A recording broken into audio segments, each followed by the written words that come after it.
Hello everyone, welcome to my channel education point. Education point में आपका स्वागत है।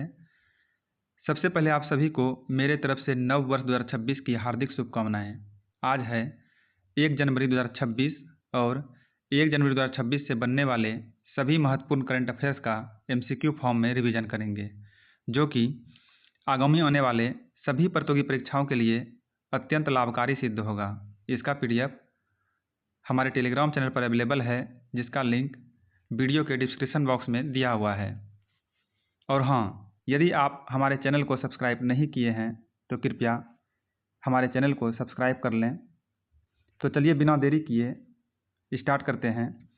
पहले हम कल के करंट अफेयर्स का क्विक रिवीजन करेंगे।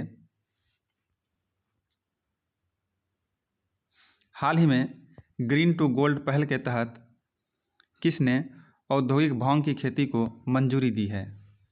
हिमाचल प्रदेश। इसरो अगले 4 वर्षों के भीतर किस स्थान पर तीसरा प्रक्षेपण पैड स्थापित करने की योजना बना रहा है? श्रीहरिकोटा।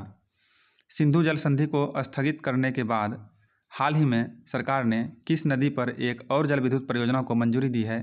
चिनाब। ईरान ने हाल ही में किस देश के सोयूज रॉकेटों का उपयोग करके 3 उपग्रहों का प्रक्षेपण किया है? रूस। हाल ही में राष्ट्रपति द्रौपदी मुर्मू ने किस ऐतिहासिक पनडुब्बी पर पानी के नीचे यात्रा की है? INS वागसीर। हाल ही में रामानुजन डिजिटल संग्रहालय का आधिकारिक उद्घाटन कहाँ किया गया है? तमिलनाडु में। हाल ही में IMF ने वर्ष 2026 में भारत की GDP वृद्धि दर कितने प्रतिशत रहने का अनुमान लगाया है? 7.2%।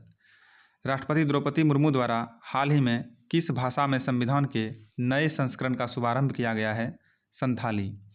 हाल ही में भारत के किस शहर में अटल कैंटीन योजना शुरू की गई है? दिल्ली में। हाल ही में चितवन हाथी और पर्यटन महोत्सव का 19वां संस्करण कहाँ आयोजित किया गया है? नेपाल में। आज का हमारा पहला प्रश्न है, जनवरी 2026 से भारतीय रिजर्व बैंक के नए नियमों के अनुसार बैंकों को हर कितने दिनों में क्रेडिट स्कोर डेटा अपडेट करना अनिवार्य है? प्रश्न है, जनवरी 2026 से भारतीय रिजर्व बैंक के नए नियमों के अनुसार बैंकों को हर कितने दिनों में क्रेडिट स्कोर डेटा अपडेट करना अनिवार्य कर दिया है? तो इसका राइट आंसर है ऑप्शन बी, 14 दिन। 14 दिन। अगला प्रश्न है, हाल ही में किस देश ने 2026 तक शुक्र ग्रह पर वेनेरा डी मिशन भेजने की आधिकारिक घोषणा की है? हाल ही में किस देश ने 2026 तक शुक्र ग्रह पर वेनेरा डी मिशन भेजने की आधिकारिक घोषणा की है? इसका राइट आंसर है ऑप्शन सी, रूस।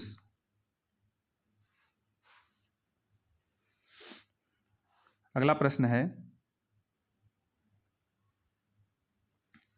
1 जनवरी 2026 से किस महत्वपूर्ण दस्तावेज को आधार से लिंक न करने पर उसे इनऑपरेटिव अर्थात निष्क्रिय घोषित करने का नियम लागू हुआ है?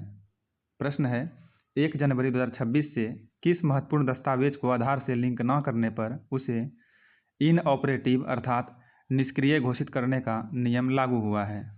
इसका राइट आंसर है ऑप्शन सी, पैन कार्ड।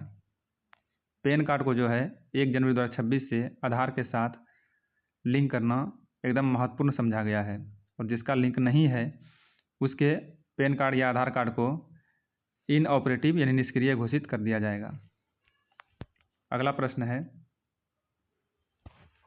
भारतीय वायुसेना की पश्चिमी वायु कमान के एयर मार्शल के रूप में हाल ही में किसने कार्यभार संभाला है? और इसका राइट आंसर है ऑप्शन ए, जितेंद्र मिश्रा ने। भारतीय वायुसेना की पश्चिमी वायु कमान के एयर मार्शल के रूप में हाल ही में जितेंद्र मिश्रा ने अपना कार्यभार संभाला है। अगला प्रश्न है, किस राज्य सरकार ने हाल ही में पुजारी ग्रंथि सम्मान योजना की शुरुआत की है? किस राज्य सरकार ने हाल ही में पुजारी ग्रंथि सम्मान योजना की शुरुआत की है? इसका राइट आंसर है ऑप्शन सी, दिल्ली। अगला प्रश्न है, हाल ही में इंग्लैंड के किस पूर्व सलामी बल्लेबाज का कैंसर के कारण निधन हो गया है? हाल ही में इंग्लैंड के किस पूर्व सलामी बल्लेबाज का कैंसर के कारण निधन हो गया है? इसका राइट आंसर है ऑप्शन बी, ह्यू मॉरिस। ह्यू मॉरिस। अगला प्रश्न है, भारतीय नौसेना ने हाल ही में किस डॉकयार्ड में 3 स्वदेशी युद्धपोतों को शामिल करने की घोषणा की है? भारतीय नौसेना ने हाल ही में किस डॉकयार्ड में 3 स्वदेशी युद्धपोतों को शामिल करने की घोषणा की है? इसका राइट आंसर है ऑप्शन सी, मुंबई नौसेना डॉकयार्ड।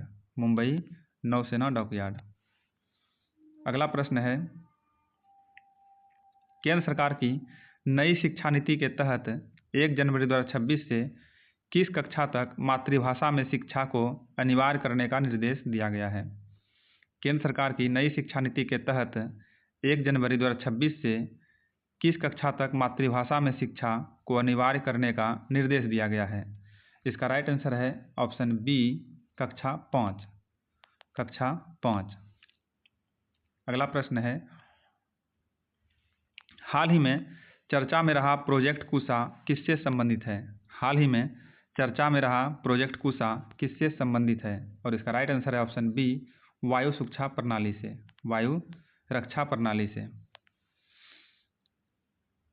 आज का हमारा लास्ट प्रश्न है, चिकित्सा शिक्षा प्रणाली में पारदर्शिता और प्रशासनिक दक्षता को बढ़ावा देने के लिए हाल ही में किस राज्य सरकार ने ई स्वास्थ्य संवाद नामक डिजिटल पहल शुरू की है? प्रश्न है, चिकित्सा शिक्षा प्रणाली में पारदर्शिता और प्रशासनिक दक्षता को बढ़ावा देने के लिए हाल ही में किस राज्य सरकार ने ई स्वास्थ्य संवाद नामक डिजिटल पहल शुरू की है? इसका राइट आंसर है ऑप्शन ए, राजस्थान।